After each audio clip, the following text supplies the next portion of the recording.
आकाशी चंद्र चांदण्या तोडून मी का आणल्या, मनाचा पाळणा करू बांधून घे जरा झुला, डोळ्यात तूच साजणी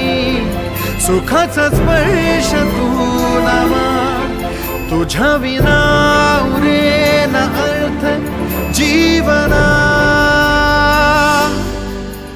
उजळे तुझ्या हसूने कणकण, अन चंद्र हे हातीचे काकण,